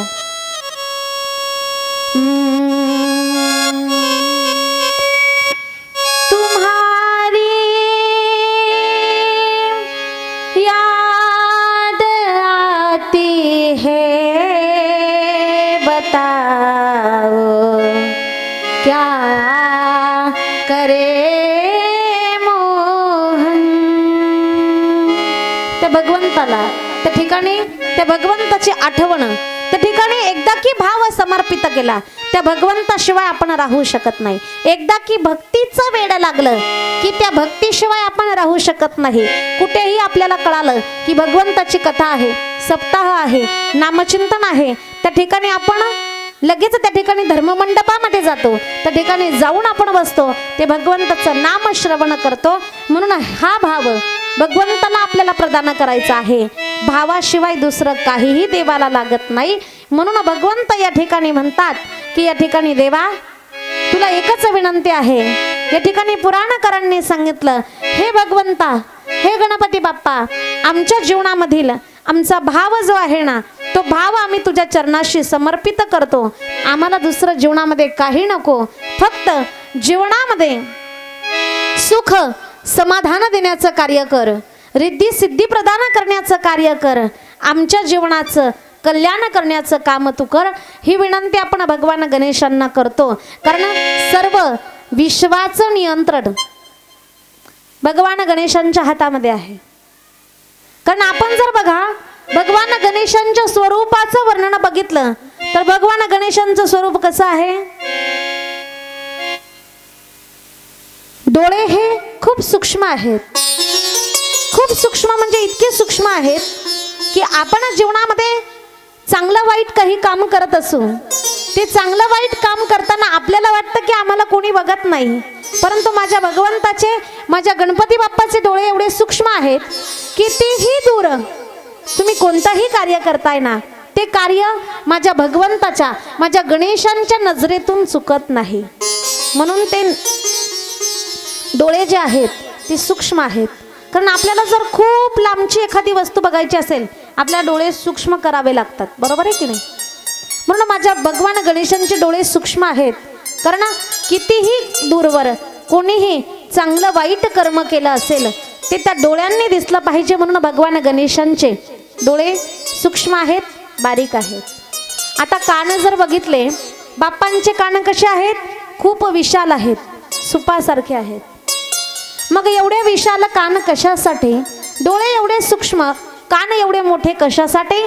तर बघा, या विश्वातील प्रत्येक जण आपलं गाऱ्हाणं घेऊन माझ्या बाप्पांच्या दारात येत असतो आणि आपलं गाऱ्हाणं, आपलं दुःख सांगण्याचं काम माझ्या बाप्पांच्या दरबारात करत असतो. म्हणून प्रत्येकाचं दुःख त्यांना ऐकायचंय, म्हणून कान एवढे मोठे आहेत. प्रत्येकाचं दुःख श्रवण करायचंय, म्हणून कान एवढे विशाल आहेत. आणि नाक मोठं आहे, याचं कारण बघा, भगवान गणेशांचं नाक मोठं आहे आणि सोंड जी आहे ती वक्र आहे. वक्र म्हणजे वाकडी आहे, वळालेली आहे. कारण बाप्पांचं असं आहे, जे तुझ्या विखी मूड तया लागी तू वक्रतुंड आणि ज्ञानी आसी अखंड उजूची आहासी. म्हणजे जे तुझ्या समोर वाईट भावनेने येतात त्यांच्यासाठी तू वाकडाच आहेस, त्यांच्यासाठी तू वाईट आहेस, कठोर आहेस. परंतु जे ज्ञानी तुझ्या दरबारामध्ये येतात, जे ज्ञानी तुझ्या मंदिरामध्ये येतात ना, त्यांच्यासाठी तू अखंड आहेस, तू सारखाच आहेस, तू वाकडा नाही आहेस, तू वक्रतुंड नाही आहेस, त्यांच्यासाठी तू अखंड आहेस, असं या ठिकाणी पुराणकारांनी वर्णन केलेलं आहे. आणि मग आता गणपती बाप्पाचं पोट खूप मोठं आहे, लंबोदर म्हटलं जातं, बरोबर आहे की नाही? गणपती बाप्पांना पोट खूप मोठं आहे. याला कारण काय? तर गणपती बाप्पा सगळ्यांनी केलेली चांगली वाईट कर्म जे आहेत, अपराध आहेत, या ठिकाणी चांगले वाईट केलेले अपराध कर्म हे सर्वांच्या चुका पोटात घालण्याचं काम गणपती बाप्पा करतात. म्हणून गणपती बाप्पांचं पोट हे मोठं आहे. आणि म्हणून या ठिकाणी बघा, सर्व विश्वाचा मालक हे गणपती बाप्पा आहेत. आणि म्हणून त्यांच्याकडे आपल्याला जात असताना कसं जायचं? नम्रतेनं जायचं आहे. या ठिकाणी नम्रतेनं आणि चित्त रूपानं, शुद्ध चित्तानं, शुद्ध अंतःकरणानं जर त्यांच्या दारामध्ये जर आपण गेलो तर बाप्पांची कृपा आपल्यावर झाल्याशिवाय राहत नाही. आणि म्हणून या ठिकाणी आज आपण भगवान गणेशांचं स्वरूप असं का आहे याचं वर्णन आपण या ठिकाणी बघितलेलं आहे. याला प्रत्येक गोष्टीला काही ना काही कारण आहे. आणि बघा, या पृथ्वी तलावर 3 गण आहेत, देवगण, मनुष्यगण आणि राक्षसगण. आणि 3ही गणांचा अधिपती जो आहे तो भगवान गणेश आहे, म्हणून त्यांना गणपती असं म्हणतात. 3 गण आहेत, देवगण, मनुष्यगण आणि राक्षसगण. आणि 3ही गणांचे अधिपती म्हणून गणपती असं म्हटलं जातं. म्हणून या गणपती बाप्पांचं स्मरण आपल्याला करायचं आहे. सर्वांना या ठिकाणी या गणपती बाप्पांचा कृपा जर प्राप्त करायची असेल तर बघा, आपल्याला सुद्धा चित्तपूर्वक या ठिकाणी नामस्मरण करावं लागेल. चित्तपूर्वक या ठिकाणी भगवंताचं भजन आपल्याला या ठिकाणी करावं लागेल. म्हणून सर्वांनी हाताने सुंदर टाळी वाजवायची आणि मुखाने भगवंताचं नामस्मरण करायचं आहे.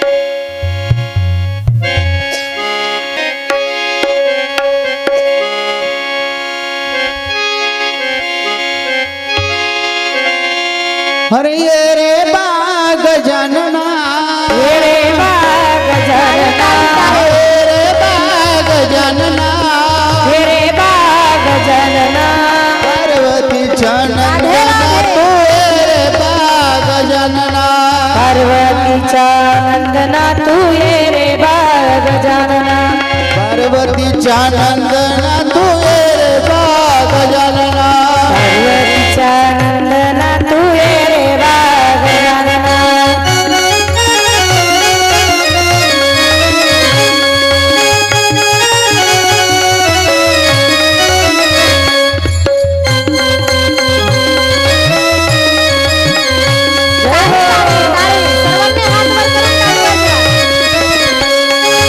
ये रे बाग जनना, ये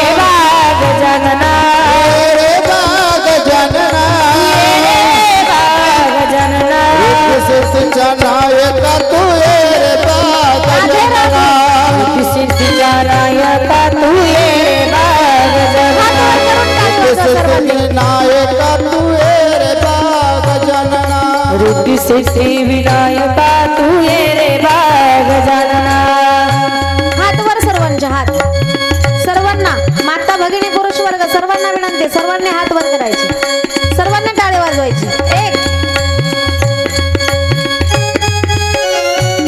टाळी टाळी जय हो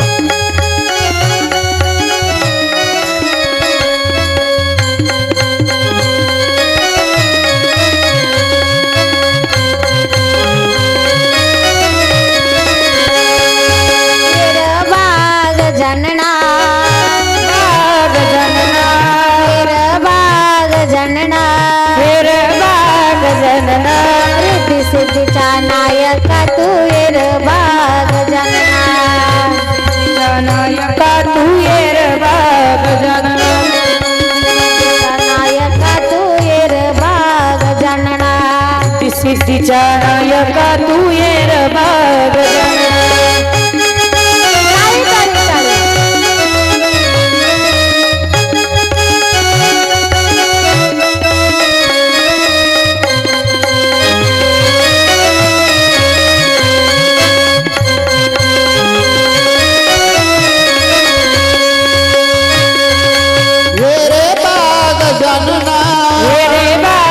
जनना रे बाग जनना कार्तिकेच्या बंधुराया रे बाग जनना कार्तिकेच्या बंधुराया रे बाग जनना कार्तिकेच्या बंधुराया रे बाग जनना कार्तिकेच्या बंधुराया रे बाग जनना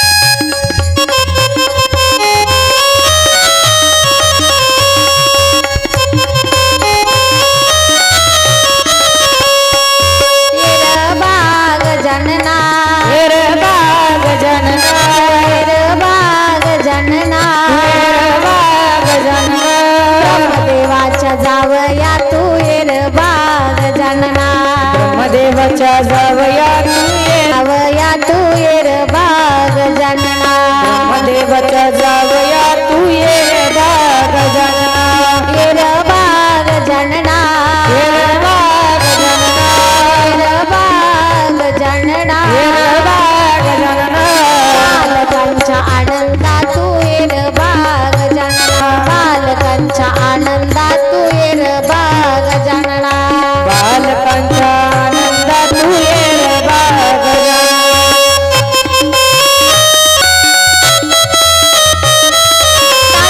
टाळी सर्वांनी टाळी वाजवा जय श्री राधे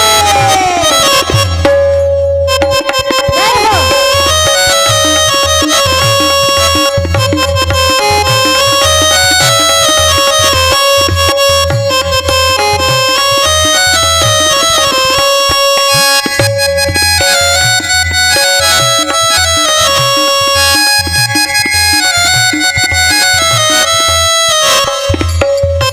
राधे राधे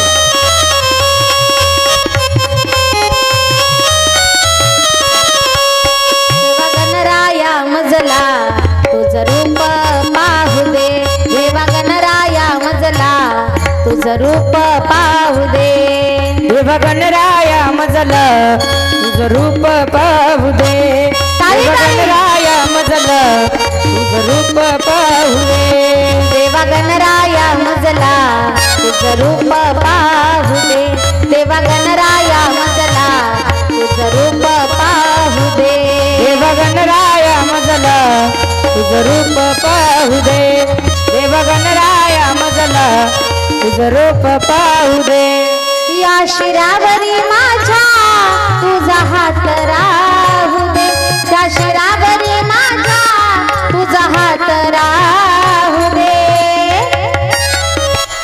देवा गणराया मजला तुझं रूप पाहू दे देवा गणराया मजला तुझं रूप पाहू दे गणराहू दैत्यांना मारतो भक्तांना छळणारा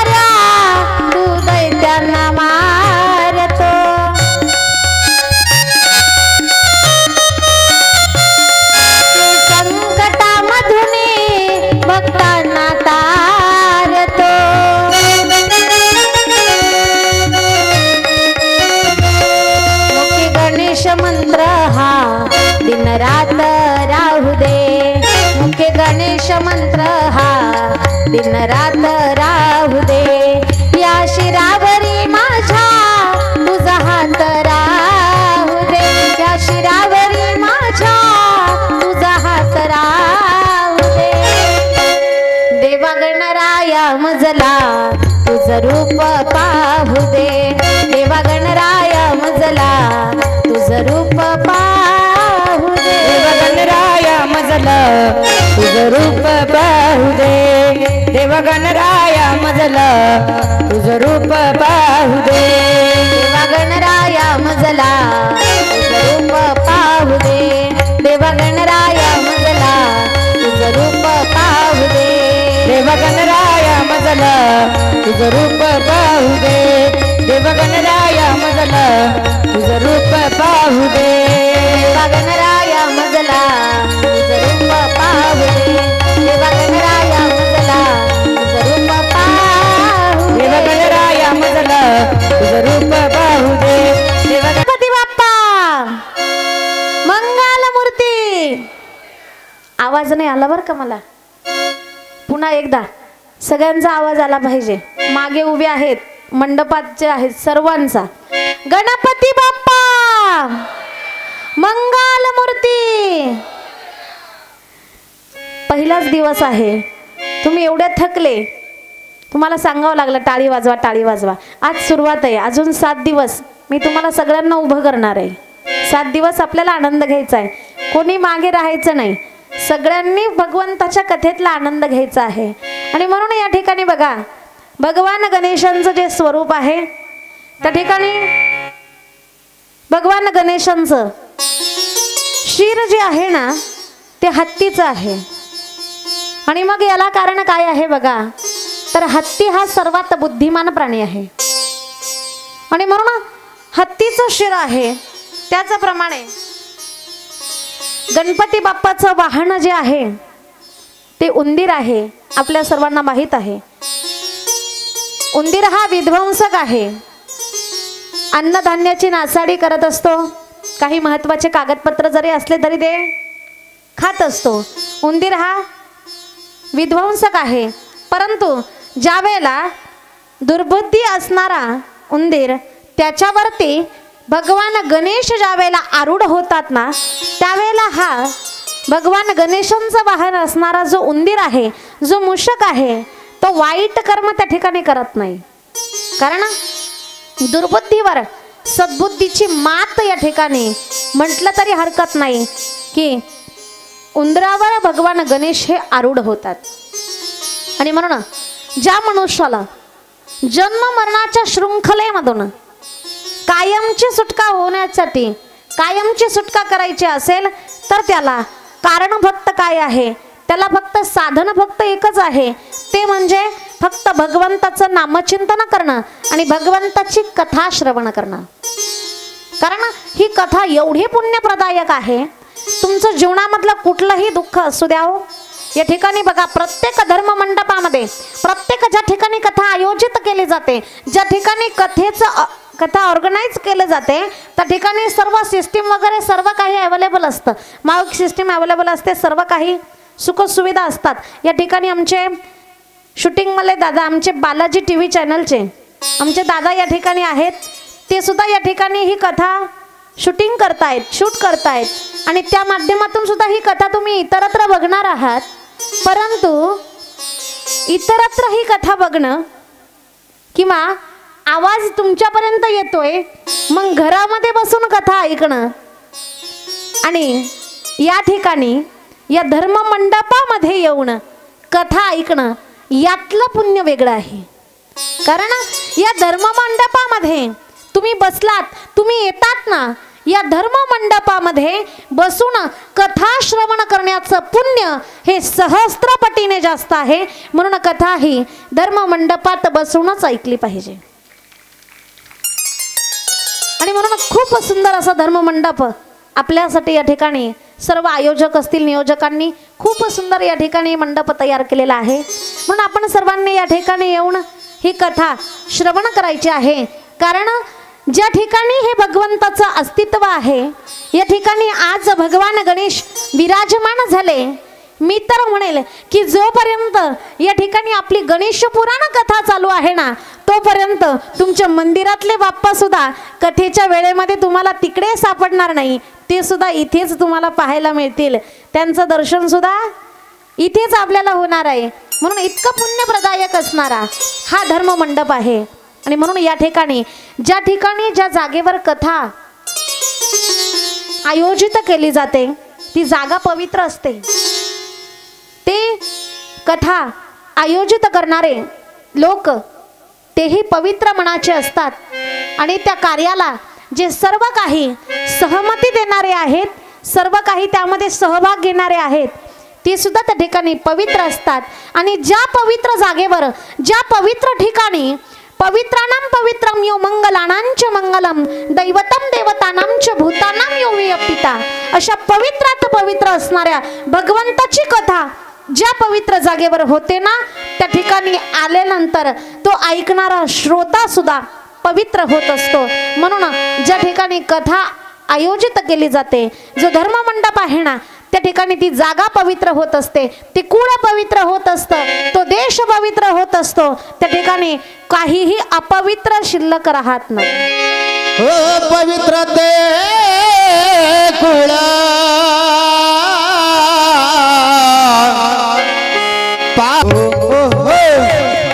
पवित्र ते कुळ पावन तो देश. पवित्र ते कुळ पावन तो देश. पवित्र ते कुळ पावन तो देश. पवित्र ते कुळ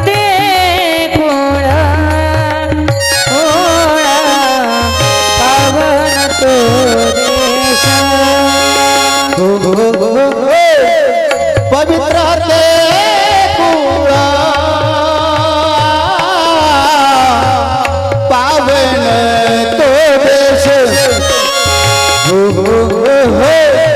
पवित्र ते कुळ पावन तो देश.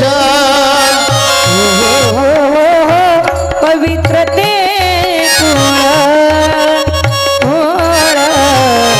पावन तो देश. पवित्र ते कुळ पावन तो देश. जेथे हरिदासा जन्म घेते, जेथे हरिदास जन्म घेते, जेथे हरीचे दास जन्म घेती, जेथे हरीचे दास जन्म घेती. हो जेथे हरिदास जन्म घेती, जेथे हरिदास जन्म घेते. जेथे हरीचे दास जन्म घेती, जेथे हरीचे दास जन्म घेती. कर्म धर्म झाला नारायण. कर्म धर्म झाला नारायण.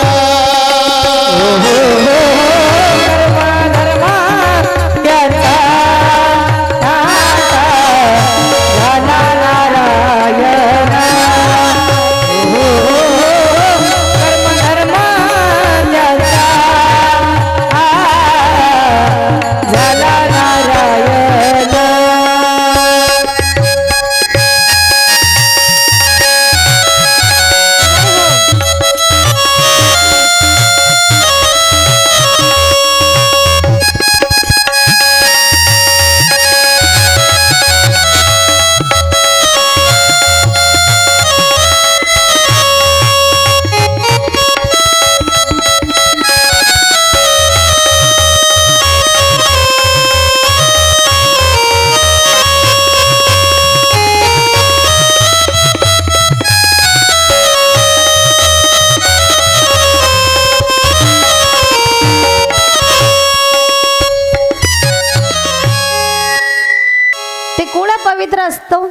ते देश पवित्र असतो.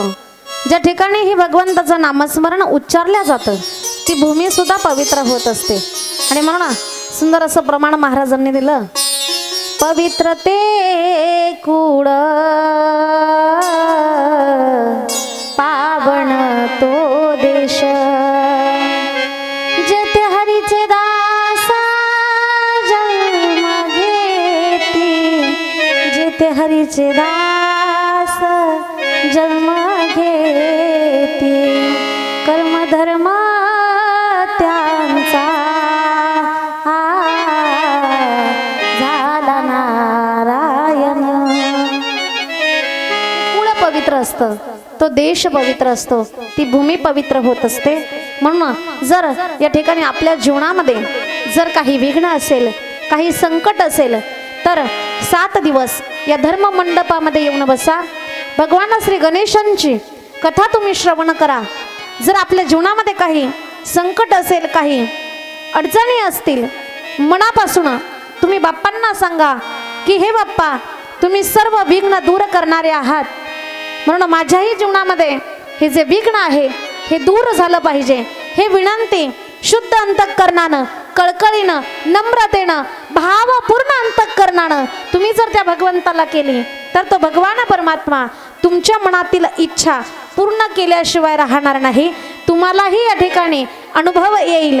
म्हणून या ठिकाणी बघा, कथा झाल्यानंतर जर कोणाला अनुभव आला तर नक्की मला फोन करून सांगा की ताई, तुम्ही सांगितलं होतं की कथा श्रवणानं विघ्न दूर होतं. आणि म्हणून जीवनातलं विघ्न दूर करण्याचं काम भगवान श्री गणेश करतात. म्हणून त्यांना आपण हीच विनंती करायची असते. म्हणून आपण प्रथमतः त्यांना वंदन करतानाच काय म्हणतो, निर्विघ्नम कुरु मे देव सर्व कार्येषु सर्वदा. सर्व जी कार्य आहेत ती सुरळीतपणे चालू राहू दे, सुरळीतपणे पार पडू दे. म्हणून ही विनंती आपण बाप्पांना करत असतो. आज आपल्या कथेचा प्रथम दिवस आहे आणि प्रथम दिवस म्हटल्यानंतर थोडं सगळं काही जुळून येण्यासाठी, सगळं काही व्यवस्थित ऑर्गनाइज होण्यासाठी, सर्व काही ज्या स्थितीत आहे त्या स्थितीमध्ये सर्व काही होण्यासाठी त्या ठिकाणी वेळ लागतो, नियोजनासाठी वेळ लागतो. पहिला दिवस म्हटल्यानंतर थोडंसं मागे पुढे होतच असतं, बरोबर आहे की नाही. म्हणून या ठिकाणी आज बाप्पांच्या समर्पक असणारा जो ग्रंथ, बाप्पांचा मूर्तिरूप असणारा ग्रंथ श्री गणेश पुराण, या ग्रंथाची मिरवणूक झाली. मिरवणूक झाल्यानंतर या ठिकाणी सुंदर अशी कथा आपण आज श्रवण केली. मी म्हणत नाही की माझा अधिकार खूप मोठा आहे असं मी म्हणणार नाही, परंतु कोणतंही पुराण असेल, कोणतंही पुराण सांगणारा वक्ता, तो वक्ता कोण आहे याला महत्त्व नाही, परंतु कोणतंही पुराण सांगणारा वक्ता जो आहे ना, त्याला आपण व्यासाच्या रूपामध्ये बघायचं असतं. ते व्यास असतात. आणि म्हणून या ठिकाणी माझा अधिकार मोठा आहे मी सांगणार नाही, परंतु जे काही या ठिकाणी माझ्या श्रीगुरूंच्या कृपेचं, या ठिकाणी माऊली ज्ञानोबारायांचं, जगद्गुरु तुकोबारायांच्या कृपेचं, या ठिकाणी मला जे सांगता येईल तेवढं सांगण्याचा प्रयत्न मी या ठिकाणी करणार आहे. खरं तर गणेश पुराण कथाकार ज्या वेळेला आमचे खाडे महाराज, आमचे रमेश बाबा खाडे यांचं नामचं ज्या वेळेला पहिल्यांदा कॉन्टॅक्ट झालं, त्यावेळेला माझी जी मैत्रीण आहे, सखी आहे, कीर्तनकार, त्यांना मामांनी विचारलं होतं की तुम्ही गणेश पुराण कथा करता का, परंतु त्या ठिकाणी त्या नाही बोलल्या. आणि मला तरी वाटतं गणेश पुराण कथा म्हणजे जास्त कोणी करत नाही. आणि मग त्यांनी माझा नंबर मामांकडे दिला, बाबांकडे दिला, आणि मग बाबांनी माझ्याशी कॉन्टॅक्ट केलं. आणि गणेश पुराण कथा या ठिकाणी ताई तुम्ही करण्यासाठी या ठिकाणी आमचं त्र्यंबकेश्वर या ठिकाणी दिंडी सोहळाही असतो. आमची दिंडी आम्ही काल तिथे पोहोच केली आणि आज कथेसाठी इकडे तुमच्याकडे आलेलो आहोत. आता कथा झाल्यावर पुन्हा आम्हाला त्र्यंबकेश्वरला जायचं आहे, कारण जे वारकरी आपल्यासोबत आलेले असतात त्या ठिकाणी त्यांची काळजी घेणं सुद्धा आमचं कर्तव्य आहे. आणि म्हणून त्या ठिकाणी जायचं. त्या वारकऱ्यांना उद्या सकाळी काला झाल्यानंतर त्यांना निरोप द्यायचा आणि मग आम्ही पुन्हा उद्या संध्याकाळी तुमच्याकडे येणार. मग बाबांनी सांगितलं 1 दिवसाचं ॲडजस्टमेंट आपण करू ताई, काही हरकत नाही. आणि बाबांचं बोलणंही अतिशय सुंदर होतं, म्हणजे खूप साधेपणामध्ये त्यांनी बोलले. मीही त्यांना सांगितलं की ठीक आहे मी कथा करते. आणि त्यानंतर त्यांनी मला एक प्रश्न विचारला, ताई तुमचे काही व्हिडिओ वगैरे असतील तर कथेचे आम्हाला टाका. त्या ठिकाणी बाबा बोलले, ताई तुमच्या बोलण्यातून मला कळालं की तुम्ही कथा सुंदर कराल, परंतु आमचे जे काही मंडळातले लोक आहेत त्यांची इच्छा आहे की व्हिडिओ बघायचे आहेत म्हणून. आणि म्हणून या ठिकाणी त्यांना मी सांगितलं की माझे काही व्हिडिओ वगैरे गणेश पुराण कथेचे नाही आहेत, मी जे आहे ते सांगून दिलं. मग त्या ठिकाणी मला बाबांनी सांगितलं, ताई तुम्ही कथा करण्यासाठी या. ही कथा माझ्याकडे आली आणि त्यामध्ये साथ करण्यासाठी या ठिकाणी तबल्याची सुंदर साथ जे या ठिकाणी आपल्याला करतायत ते तबला विशारद असणारे आमचे बंधू हरिभक्त परायण श्री ज्ञानेश्वर महाराज ठोंबरे या ठिकाणी आपल्याला सुंदर साथ करतायत. त्यांच्यासाठी एकदा जोरदार टाळी वाजवा. आणि त्यांनाच सुंदर अशी गायनाची साथ ज्या करतायत ते आमचे हरिभक्त परायण सौ रुपालीताई ज्ञानेश्वर महाराज ठोंबरे. पूर्ण डिटेलमध्ये नाव सांगते. सुंदर जोडी आहे बघा. आणि ही जोडी ना म्हणजे एवढी सुंदर जोडी आहे बघा, कारण एका क्षेत्र असेल ना तर काहीच लागत नाही, भक्तीचा आनंद खूप मिळत असतो. आणि म्हणून लग्नाच्या आधी ज्या वेळेला ताई माझ्याकडे कार्यक्रमाला यायच्या, महाराजांचा आमचाही परिचय होता, परंतु त्यांचं लग्न जमवण्यासाठी आम्ही सुद्धा खूप प्रयत्न केलेले आहेत बरं का, असं म्हणायला काही हरकत नाही. म्हणून सुंदर असा परमार्थ त्यांचा चालू आहे. त्यांचं संपूर्ण घर भजनी आहे. आणि म्हणून या ठिकाणी त्यांना या ठिकाणी धन्यवाद देते. त्याचबरोबर या ठिकाणी माझ्याबरोबर मला सुंदर अशी साथ माझ्या जीवनामध्ये परमार्थ करण्यासाठी जे करतात, ज्यांनी या धर्माची पताका माझ्या खांद्यावर मला घेऊन हे कार्य करण्यासाठी माझ्या सोबत जे कायम भक्कमपणे उभे आहेत, ज्यांचा गोड असा आवाज तुम्ही या ठिकाणी ऐकला, ते माझे पती हरिभक्त परायण रामायणाचार्य किरण महाराज सानप. हे सुद्धा या ठिकाणी सुंदर साथ करतायत. त्यांना सुद्धा या ठिकाणी धन्यवाद. तुम्ही म्हणाल का हो ताई तुमच्या महाराजांचं नाव नसतं घेतलं तरी चाललं असतं, कुणाचं नसतं घेतलं तरी चाललं असतं, पण त्यांचं घ्यावं लागेल. तुम्हाला माहिती आहे ना या ठिकाणी, कारण मला उद्या परत कथेला यायचंय. मला गाडी चालवता येते पण संध्याकाळची येत नाही. मग तुम्ही नका म्हणू मला रात आंधळ आहे का, तसं काही नाही बरं का. म्हणजे गाडी चालवता येते, परंतु माझं छोटं बाळ आहे आणि म्हणून माऊली या ठिकाणी मला घेऊन येतील. त्याबद्दल माऊलींना सुद्धा या ठिकाणी धन्यवाद देते. पहिल्याच दिवशी तुम्हाला सांगितलं मी, पहिल्याच दिवशी नाव घेतलं म्हणजे 7 दिवस भांडण होणार कारण सगळीकडे तेच आहे. महादेव पार्वतीपासून आलंय ते, आत्ताचं नाही. म्हणून या ठिकाणी महाराजांना धन्यवाद देते. त्याचबरोबर या ठिकाणी आमचे गुरुवर्यांप्रमाणे असणारे आमचे खडे बाबा असतील, यांनाही धन्यवाद देते. त्यांच्यामुळे या ठिकाणी तुम्हा सर्व श्रोते संत सज्जन मायबापांच्या दर्शनाचा योग मला आला आणि भगवान गणेशांची सेवा करण्याचा योग माझ्या जीवनामध्ये आला. त्याबद्दल खडे बाबांना या ठिकाणी धन्यवाद देते. आणि त्यांनी तुम्हाला जे सुचवलं त्याला तुम्ही सर्व, तुमची कमिटी असेल, तुम्ही सर्व ऑर्गनाईज करणारे सर्व काही तुमची सोसायटी असेल, तुमचं सर्व मित्रमंडळ असेल, गणेश मित्रमंडळ का या ठिकाणी श्री गणेश मित्र मंडळ असेल, सर्वांना या ठिकाणी मी धन्यवाद देते. आणि या ठिकाणी आमच्याबरोबर आमच्याच गावचे पोलीस पाटील असणारे आमचे श्री प्रवीण भाऊ काकड हे सुद्धा या ठिकाणी उपस्थित आहेत. त्यांना सुद्धा या ठिकाणी धन्यवाद देते. या ठिकाणी माझ्याबरोबर माझ्या संस्थेतला, माझ्याकडे वारकरी शिक्षण संस्थेमध्ये एक मुलगा आहे, मुस्लिम समाजाचा आहे, दिंडोरीचा, त्याचं नाव आहे आयान शेख. तो माझ्याकडे मागच्या वर्षी संस्थेमध्ये आलेला आहे. मागच्या वर्षी त्याचा हरिपाठ, हनुमान चालीसा सर्व काही कंप्लीट झालं आणि या वर्षी तो मुलगा कीर्तन करायला त्याने सुरुवात केली. दिंडी सोहळ्यामध्ये नाशिकमध्ये त्याने एवढं सुंदर कीर्तन केलं, म्हणजे खूप छान कीर्तन त्याने या ठिकाणी केलं. असा माझा विद्यार्थी सुद्धा या ठिकाणी आहे, त्याला सुद्धा या ठिकाणी धन्यवाद देते. आमचे शूटिंगवाले दादा तुम्हालाही धन्यवाद. सर्व श्रोत्यांच्या चरणी नतमस्तक होते. आमचे माईक साऊंड सिस्टीमवाले दादा तुम्हाला सुद्धा या ठिकाणी धन्यवाद देते. आणि झालेली सेवा आपण भगवान श्री गणेशांच्या चरणी अर्पण करणार आहोत. या ठिकाणी आरती होईल. आरतीसाठी जे यजमान असतील त्यांनी आरतीसाठी चला. आणि उद्याची कथा या ठिकाणी, उद्याच्या कथेचा टायमिंग 6:30 ते 9:30 असा कथेचा टायमिंग असेल. सर्वांनी याची नोंद घ्या आणि सर्वांनी कथा श्रवणासाठी या ठिकाणी उपस्थित व्हा ही सर्वांना विनंती. आरतीसाठी जे यजमान असतील चला, आरतीची वेळ झालेली आहे. दुःख करता दुःख हरता भारता विघ्नाची दुर्वी पूर्वी प्रेम कृपा जयाची सर्वांगी सुंदर उठी शेंदुराची कंठी झळके माळ मुक्ता फळांची. जय देव जय देव जय मंगल मूर्ती श्रीराज मूर्ती दर्शन मात्रे मन सोने मात्रे मन कामना पूर्ती. जय देव जय देव खचित परात गौरी कुमारा चंदनाची ओटी कुंकुम केशरा हिरे जडित मुकुट शोभतो भरा झुंझुणती नूपुरे चरणी गागरिया. जय देव जय देव जय मंगल मूर्ती श्रीराज मूर्ती दर्शन मात्रे मन सोने मात्रे मन कामना पूर्ती.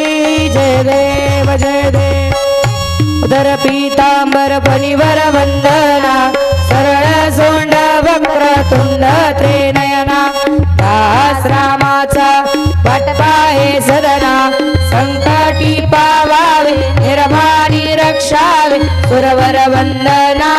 जय देव जय देव जय मंगल मूर्ती हो श्रीराज मूर्ती दर्शन मात्रे मन करणे मात्रे मन कामना पूर्ती. जय देव जय देव घालीन लोटांगण वंदीन चरण डोळ्याने पाहिन रूप तुझे प्रेमे आलिंगनानंद पूजन भावे वाळीन म्हणे नमः. त्वमेव माता पिता त्वमेव त्वमेव बंधुश्च सखा त्वमेव त्वमेव विद्या द्रविणं त्वमेव त्वमेव सर्वं मम देवदेव.